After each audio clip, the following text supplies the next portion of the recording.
ಮಹಿಳಾ ದಿನಾಚರಣೆ ಪ್ರಯುಕ್ತ ಆದಿತ್ಯವಾರ ಮಾರ್ಚ್ 8 ಆ ದಿನ ನಾವು ಗ್ರಾಮೀಣ ರಾಜ್ಯ ಮಹಿಳಾ ಕಾಂಗ್ರೆಸ್ಸಿಂದ ಮಹಿಳಾ ಸಂಭ್ರಮ ಅನ್ನುವ ಕಾರ್ಯಕ್ರಮವನ್ನು ಆಯೋಜನೆ ಮಾಡ್ತಾ ಇದ್ದೇವೆ. ನಮ್ಮ ದಕ್ಷಿಣ ಕನ್ನಡ ಜಿಲ್ಲಾ ಮಹಿಳಾ ಕಾಂಗ್ರೆಸ್ ಇವತ್ತು ಪ್ರಥಮ ಬಾರಿಗೆ ಗ್ರಾಮೀಣ ಮತ್ತು ನಗರ ಎಂಬ 2 ವಿಭಾಗಗಳಾಗಿ ವಿಂಗಡವಾಗಿದೆ. ರಾಷ್ಟ್ರೀಯ ಅಧ್ಯಕ್ಷರಾದಂಥ ಅಲ್ಕಾ ಲಂಬಾ ಹಾಗೂ ನಮ್ಮ ರಾಜ್ಯದ ಮಹಿಳಾ ಅಧ್ಯಕ್ಷರಾದಂತಹ ಸೌಮ್ಯ ರೆಡ್ಡಿ ಅವರ ಅಧ್ಯಕ್ಷತೆಯಲ್ಲಿ ಬಹಳ ಯಶಸ್ವಿಯಾಗಿ ಕಾರ್ಯನಿರ್ವಹಿಸ್ತಾ ಇದೆ. ಈ ನಿಟ್ಟಿನಲ್ಲಿ ಈ ವರ್ಷ ಪ್ರಥಮವಾಗಿ ನಗರ ಮತ್ತು ಗ್ರಾಮೀಣ 2 ಭಾಗಗಳಾಗಿರುವುದರಿಂದ ಗ್ರಾಮೀಣ ಭಾಗದಲ್ಲಿ ನಮಗೆ ಮಹಿಳಾ ದಿನಾಚರಣೆಯನ್ನು ಈ ಒಂದು ಪುತ್ತೂರು ಕ್ಷೇತ್ರದಲ್ಲಿ ನಾವು ಆಚರಿಸುವಂತೆ ನಾವೆಲ್ಲ ನಿರ್ಧರಿಸಿದ್ದೇವೆ. ಈ ನಿಟ್ಟಿನಲ್ಲಿ ಈ ಕಾರ್ಯಕ್ರಮವು ನಮ್ಮ ಪುತ್ತೂರಿನ ಹೃದಯ ಭಾಗದಲ್ಲಿರುವಂತಹ ಮಾಲಿಂಗೇಶ್ವರದ ಸಭಾಭವನದಲ್ಲಿ 9:30 ಗಂಟೆಗೆ ಸರಿಯಾಗಿ ಆರಂಭಗೊಳ್ಳಲಿಕ್ಕಿದೆ. ಬೆಳಗಿನ ಕಾರ್ಯಕ್ರಮವನ್ನು ನಮ್ಮ ಗ್ರಾಮೀಣ ಭಾಗದ ಉಸ್ತುವಾರಿಯಾದಂತಹ ಅನಿತಾ ಹೇಮನಶೆಟ್ಟಿ ಅವರು ದಂಪತಿ ಸಮೇತವಾಗಿ, ಅದೇ ರೀತಿ ಇಲ್ಲಿಯ ಮಾಜಿ ಶಾಸಕರಾದಂತಹ ನಮ್ಮೆಲ್ಲರ ನಾಯಕಿಯಾದಂತಹ ಮಾಜಿ ಶಾಸಕರಾದಂತಹ ಶಕುಂತಲಾ ಶೆಟ್ಟಿ ಅವರು ಜೊತೆ ಸೇರಿಕೊಂಡು ಈ ಕಾರ್ಯಕ್ರಮದ ಉದ್ಘಾಟನೆಯನ್ನು ಬೆಳಿಗ್ಗೆ ಮಾಡಲಿಕ್ಕಿದ್ದಾರೆ. ಬೆಳಿಗ್ಗೆ ಉದ್ಘಾಟನೆಯ ಬಳಿಕ ಎಲ್ಲ ಬಂದಂತಹ ಎಲ್ಲರಿಗೂ ಕೂಡ ಆಟೋಟ ಸ್ಪರ್ಧೆಗಳನ್ನು ನಾವು ಏರ್ಪಡಿಸಿದ್ದೇವೆ. ಅನೇಕ ಆಟೋಟ ಸ್ಪರ್ಧೆಗಳು ಕೂಡ ಅಲ್ಲಿ ಜರುಗಲಿಕ್ಕಿದೆ. ಇದಾದ ಬಳಿಕ ನಮ್ಮ ಸಭಾ ಕಾರ್ಯಕ್ರಮ 11:30ಗೆ ಸರಿಯಾಗಿ ನಡೀಲಿಕ್ಕಿದೆ. ಈ ಸಭಾ ಕಾರ್ಯಕ್ರಮದಲ್ಲಿ ಉದ್ಘಾಟನೆಯನ್ನು ಮಾಡಲಿಕ್ಕೆ ನಮ್ಮ ಮಾಜಿ ಸಚಿವರಾದಂತಹ ಮೋಟಮ್ಮರವರು ಆಗಮಿಸಲಿಕ್ಕಿದ್ದಾರೆ. ಅದೇ ರೀತಿ ಈ ಕಾರ್ಯಕ್ರಮದಲ್ಲಿ ಬಂದಂತಹ ಸಾಧನೆ ಮಾಡಿದಂತಹ ಎಲ್ಲ ಒಂದು ಸಾಧಕರಿಗೆ ಸನ್ಮಾನ ಕಾರ್ಯಕ್ರಮವನ್ನು ಇಟ್ಟುಕೊಂಡಿದ್ದೇವೆ. ಈ ಸನ್ಮಾನ ಕಾರ್ಯಕ್ರಮವನ್ನು ನಮ್ಮ ಪುತ್ತೂರಿನ ಶಾಸಕರು ಅಶೋಕ್ ಕುಮಾರ್ ರೈ ಅವರು ನಡೆಸಿಕೊಡ್ಲಿಕ್ಕಿದ್ದಾರೆ. ಅದೇ ರೀತಿ ಅತಿಥಿಗಳಾಗಿ ನಮ್ಮ ಕಾರ್ಯಕ್ರಮಕ್ಕೆ ದಕ್ಷಿಣ ಕನ್ನಡ ಜಿಲ್ಲಾ ಕಾಂಗ್ರೆಸ್ನ ಅಧ್ಯಕ್ಷರಾದಂತಹ, ಅದೇ ರೀತಿ ಮಾಜಿ MLCಗಳು, ಪ್ರಸ್ತುತ ವಿದ್ಯುತ್ ನಿಗಮ ಮಂಡಳಿಯ ಅಧ್ಯಕ್ಷರಾದಂತಹ ಹರೀಶ್ ಕುಮಾರ್ ಅವರಿದ್ದ ಈ ಕಾರ್ಯಕ್ರಮದ ವಿಶೇಷ ಅತಿಥಿಗಳಾಗಿ ಆಗಮಿಸಲಿಕ್ಕಿದ್ದಾರೆ. ಅದೇ ರೀತಿ ಮಾನ್ಯ ರಮನಾಥ್ ರೈ ಅವರು ಆಗಮಿಸ್ತಾ ಇದ್ದಾರೆ. ಐವನ್ ಡಿಸೋಜರ್ ಅವರು ಆಗಮಿಸ್ತಾ ಇದ್ದಾರೆ. ಅದೇ ರೀತಿ ಪದ್ಮರಾಜ್ ಆರ್ ಪೂಜಾರಿ ಅವರು ಆಗಮಿಸ್ತಾ ಇದ್ದಾರೆ. ಅಲ್ಲದೆ ಈ ದಿನ ವಿಶೇಷವಾಗಿ ನಾವು ಮಾಜಿ ಸೈನಿಕರಾದಂತಹ ಮಹಿಳಾ ಸೈನಿಕ ಅಲ್ಫೋನ್ಸಾ ನೆಲ್ಯಾಡಿ ಇವರನ್ನು ವಿಶೇಷ ಅತಿಥಿಯಾಗಿ ಆ ಕಾರ್ಯಕ್ರಮಕ್ಕೆ ನಾವು ಆಹ್ವಾನಿಸ್ತೇವೆ.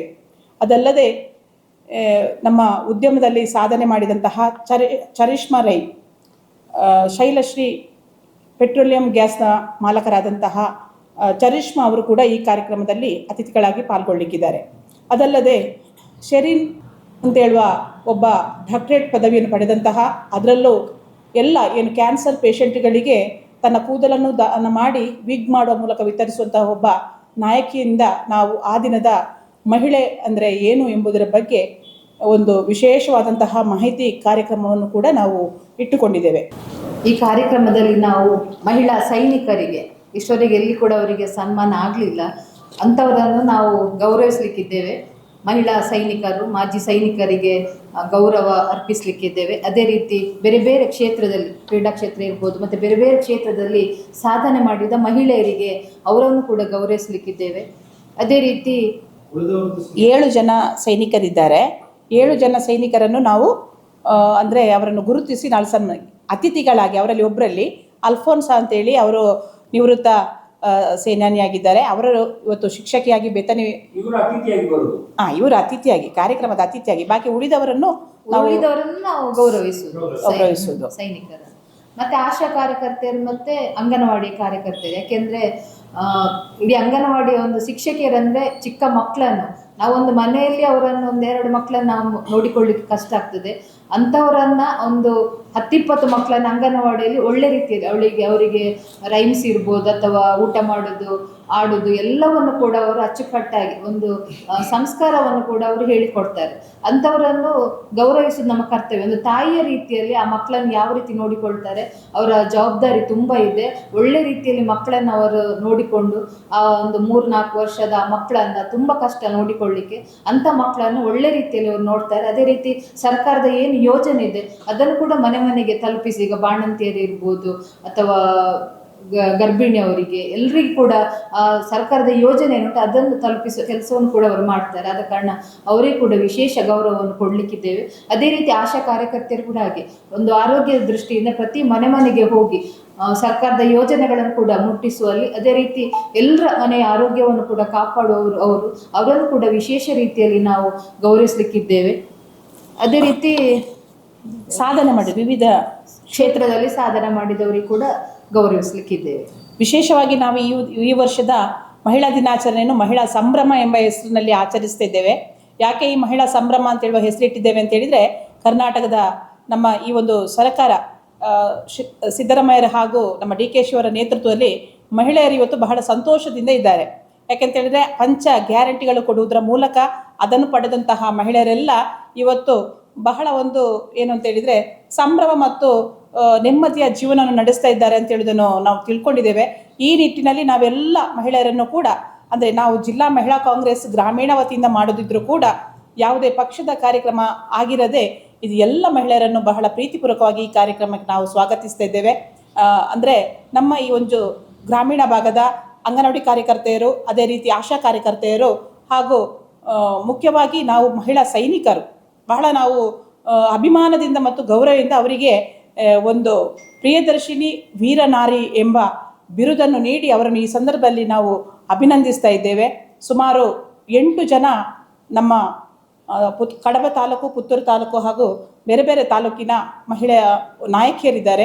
ನಿಜವಾಗಿ ಅವರು ಸೇನೆಯಲ್ಲಿ ತಮ್ಮನ್ನು ತೊಡಗಿಸಿಕೊಂಡು ಅನೇಕ ವರ್ಷಗಳ ಕಾಲ ದೇಶ ಸೇವೆ ಮಾಡಿದಂತಹ ಮಹಿಳಾ ಸೈನಿಕರನ್ನು ಗುರುತಿಸಿರುವುದು ನಮಗೆ ಬಹಳ ಸಂತೋಷದ ವಿಷಯ. ಬಂದಂತಹ ನಾವೆಲ್ಲ ಅಂಗನವಾಡಿ ಶಿಕ್ಷಕಿಯರನ್ನು ಕರೀತಾರೆ, ಆದರೆ ಅಲ್ಲಲ್ಲಿ ಅಂಗನವಾಡಿ ಕೇಂದ್ರ ಇಲ್ಲಿ ಗ್ಯಾರಂಟಿಯ ಕಾರ್ಯಕ್ರಮಗಳು ಆಗ್ತಾ ಇದೆ. ಇಲ್ಲಿಗೆ 300-500 ಬಂದ್ರು, 1,000 ಬಂದ್ರು ನಾವು ರೆಡಿ ಇದ್ದೇವೆ. ಯಾಕೆ ಈ ಗೌರವಾರ್ಪಣೆ ಮಾಡ್ತಾ ಇದ್ದೇವೆ ಅಂತ ಹೇಳಿದ್ರೆ, ಅವರು ನಮ್ಮ ಕರ್ನಾಟಕ ಸರ್ಕಾರದ ಪಂಚ ಗ್ಯಾರಂಟಿಯ ಯೋಜನೆಗಳನ್ನು ಮನೆ ಮನೆಗೆ ತಲುಪಿಸಿ ಇವತ್ತು ಮಹಿಳೆಯರು ಸಬಲೀಕರಣಗೊಳ್ಬೇಕು ಅಂತಾದ್ರೆ ಮತ್ತು ಪಡ್ಕೊಳ್ಬೇಕಾದ್ರೆ ಮುಖ್ಯ ಪಾತ್ರ ಇರುವಂಥದ್ದು ನಮ್ಮ ಮಹಿಳಾ ಮತ್ತು ಮಕ್ಕಳ ಕಲ್ಯಾಣ ಇಲಾಖೆಯ ಒಂದು ಸಹಕಾರ ಬಹಳ ಇದೆ. ಅಲ್ಲಿಯ ನಾವು ಏನು CDPO ಇದ್ದಾರೆ ಮತ್ತು ಅಲ್ಲಿಯ ಮಹಿಳಾ ಅಧಿಕಾರಿಯನ್ನು ಕೂಡ ನಾವು ಈ ಸಂದರ್ಭದಲ್ಲಿ ಗೌರವಾರ್ಪಣೆ ಮಾಡಲಿಕ್ಕಿದ್ದೇವೆ. ಅದಲ್ಲದೆ ಆಶಾ ಕಾರ್ಯಕರ್ತೆಯರು, ಇವತ್ತು ಆಶಾ ಕಾರ್ಯಕರ್ತೆಯರು ಪ್ರತಿಯೊಬ್ಬರ ಆರೋಗ್ಯದ ಬಗ್ಗೆ ಕಾಳಜಿ ವಹಿಸುವವರು. ತಮ್ಮ ಏನು ಮಳೆ ಬಿಸಿಲು ಯಾವುದೂ ಲೆಕ್ಕಿಸದೆ ಸಿಗುವಂತಹ ಸಂಬಳವನ್ನು ಕೂಡ ನೋಡದೆ ಎಲ್ಲ ಮನೆಗೆ ಸರ್ಕಾರದ ಯೋಜನೆಗಳನ್ನು ತಲುಪಿಸ್ತಾರೆ ಮತ್ತು ಪ್ರತಿಯೊಬ್ಬರ ಆರೋಗ್ಯದ ಬಗ್ಗೆ ಕೂಡ ಕಾಳಜಿ ವಹಿಸುವವರು. ಅವರನ್ನು ಕೂಡ ಅಂದರೆ 2 ಇಲಾಖೆಯಲ್ಲಿ ಕೂಡ ಮಹಿಳೆಯರು ಬಹಳ ನಿಷ್ಠೆಯಿಂದ ಕೆಲಸ ಮಾಡ್ತಾ ಇದ್ದಾರೆ. ಅದಕ್ಕೋಸ್ಕರ ನಾವು ಈ ಮಹಿಳಾ ಸಂಭ್ರಮವನ್ನಾಗಿ ಇಲ್ಲಿ ಆಚರಿಸಿ ಅವರನ್ನು ಗೌರವಿಸ್ತಾ ಇದ್ದೇವೆ.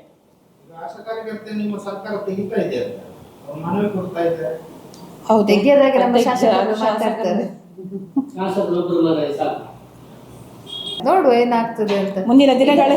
ಅಲ್ಲ, ನಾವು ಅದಕ್ಕೋಸ್ಕರವೇ ಮೊದಲು ಒಂದು 40 ಜನ ನೀವು ಮಾಡಿದ್ರು, ಆಗ ನಮ್ಮ ಶಾಸಕರೇ ಅವರ ಸರಿ ಮಾಡಿದ್ದಾರೆ. ಏನು ಅಂತ ಹೇಳಿದ್ರೆ ಅವರ ಮನವಿಯನ್ನು ಸಹ ನಾಳ್ದು ಅವರಲ್ಲಿ ನಮ್ಮಲ್ಲಿ ಹೇಳಿದ್ರೆ ನಾವು ಅದನ್ನು ಕೂಡ ಮುಟ್ಟಿಸ್ತೇವೆ. ನಾವು ಮುಟ್ಟಿಸ್ಬೇಕಾದವರಿಗೆ ಮುಟ್ಟಿಸ್ಲಿಕ್ಕೆ ಹೌದು ಮುಟ್ಟಿಸ್ಲಿಕ್ಕೆ ರೆಡಿ ಇದ್ದೇವೆ.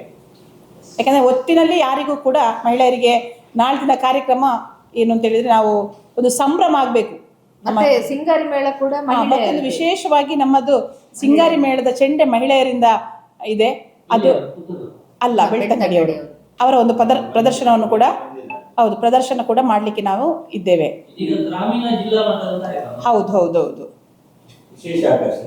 ವಿಶೇಷ ಆಕರ್ಷಣೆ. ನಿಮ್ಮ ಮುಖಾಂತರವೇ ಎಲ್ಲರನ್ನ ಆಹ್ವಾನಿಸ್ತೇವೆ. ನಾವು ಏನು ಅಂತ ಇನ್ವಿಟೇಷನ್ ಮಾಡಲಿಲ್ಲ, ನಾವು ಯಾವುದೇ ಇನ್ವಿಟೇಷನ್ ಮಾಡಲಿಲ್ಲ, ಪ್ರೋಟೋಕಾಲ್ ಇದು. ಯಾಕೆಂತ ಹೇಳಿದ್ರೆ ನಾವು ಜಿಲ್ಲಾ ಮಹಿಳಾ ಕಾಂಗ್ರೆಸ್ ವತಿಯಿಂದ ಮಾಡೋದಿದ್ರು ಕೂಡ ಎಲ್ಲರನ್ನು ನಾವು ಇಲ್ಲಿ ಕರಿತಾ ಇದ್ದೇವೆ, ಬನ್ನಿ ಅಂತೇಳಿ. ಬಂದು ನೀವು ಇದೊಂದು ಸಂಭ್ರಮ.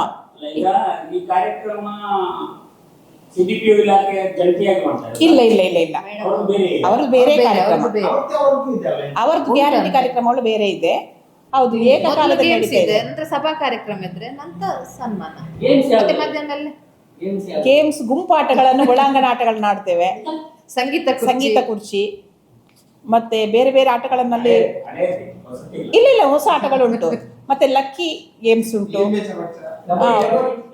ಎಲ್ಲ. ಅಂದ್ರೆ ಆ ಅವರು ಸಂಭ್ರಮ. ಅಂದ್ರೆ ಸಣ್ಣದಲ್ಲಿ ಆಟ ಆಡ್ತಾ ಇದ್ರಲ್ಲ, ಬಾಸ್ಕೆಟ್ಗೆ ಬಾಲ್ ಬಿಸಾಕೋದು, ಆಮೇಲೆ ಸ್ಟ್ರಾ ತಲೆಗೆ ಹಾಕೋದು, ಮತ್ತೆ ಇದು ಬೆಲೂರು ಊದುದು ಅದೆಲ್ಲ ಅಂದ್ರೆ ಎಂಜಾಯ್ಮೆಂಟ್ ನಮ್ಮ ಸಂಭ್ರಮ. ನೀವೆಲ್ಲರೂ ಸಹ ಬಹಳ ಒಂದು ನಾವು ಪ್ರಥಮ ಕಾರ್ಯಕ್ರಮವನ್ನು ಇಲ್ಲಿ ಆಯೋಜಿಸ್ತೇವೆ, ಪುತ್ತೂರಲ್ಲಿ ಆಯೋಜಿಸ್ತೇವೆ, ಹೃದಯ ಭಾಗ. ನೀವೆಲ್ಲರೂ ಸಹ ಬರಬೇಕು. ಕಾರ್ಯಕ್ರಮದ ಏನು 11:00ವರೆಗೆ ಸಭಾ ಕಾರ್ಯಕ್ರಮ ಸ್ಟಾರ್ಟ್ ಆಗ್ತದೆ. 9:00ವರೆಗೆ ನಮ್ಮ ಇದು ಕ್ರೀಡಾಕೂಟದ ಒಂದು ಉದ್ಘಾಟನೆ ಆಗ್ತಾ ಇದೆ. ಮತ್ತು ಮಧ್ಯಾಹ್ನ ಸಾಂಸ್ಕೃತಿಕ ಕಾರ್ಯಕ್ರಮಗಳಿದೆ. ಅದು ಸಾಂಸ್ಕೃತಿಕ ಕಾರ್ಯಕ್ರಮಗಳನ್ನು ನಾವು ಅಂಗನವಾಡಿ ಶಿಕ್ಷಕರಿಗೆ ಇಟ್ಟಿದ್ದೇವೆ. ಮತ್ತು ಏನು ನಮ್ಮ ಬ್ಲಾಕ್ ಇದೆ, 9 ಬ್ಲಾಕ್ ಇದೆ, 9 ಬ್ಲಾಕಿನವರಿಂದ ಕೂಡ ಮಧ್ಯಾಹ್ನ ಸಾಂಸ್ಕೃತಿಕ ಕಾರ್ಯಕ್ರಮಗಳು ನಡೀತವೆ. ಈ ಎಲ್ಲ ಕಾರ್ಯಕ್ರಮಗಳಿಗೆ ಉಪಸ್ಥಿತರಿದ್ದು ನಮಗೆ ಸಹಕಾರ ಕೊಡಬೇಕು ಹೇಳುವ ನಿಟ್ಟಿನಲ್ಲಿ ನಿಮ್ಮಲ್ಲಿ ಕೇಳಿಕೊಳ್ತಾ ಇದ್ದೇವೆ. ಸುದ್ದಿ ಚಾನಲ್, ಕ್ಷಣ ಕ್ಷಣದ ಸುದ್ದಿಗಾಗಿ. ಅತ್ತೆ, ಇದು ನನ್ನ ಬರ್ಡೇ ಗಿಫ್ಟ್. ಇದೆಲ್ಲ ಜೀವನದಲ್ಲಿ ನನಗೋಸ್ಕರ ತಗೊಂಡ್ಬಂದಿದ್ದಾರೆ. ನಿನ್ ಮೇಲೆ ತುಂಬಾ ಚೆನ್ನಾಗಿ ಕಾಣುತ್ತೆ. ಇದು ತುಂಬಾ ಚೆನ್ನಾಗಿದೆ ಅಲ್ವಾ? ತುಂಬಾ ಚೆನ್ನಾಗಿದೆ.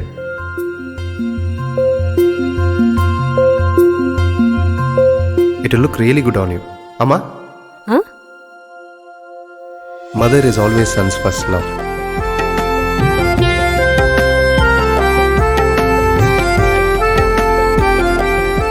ಪ್ರತಿ ಪೀಳಿಗೆಯ ಪ್ರೀತಿಯ ಮಳಿಗೆ GL ಆಚಾರ್ಯ ಜ್ಯುವೆಲರ್ಸ್.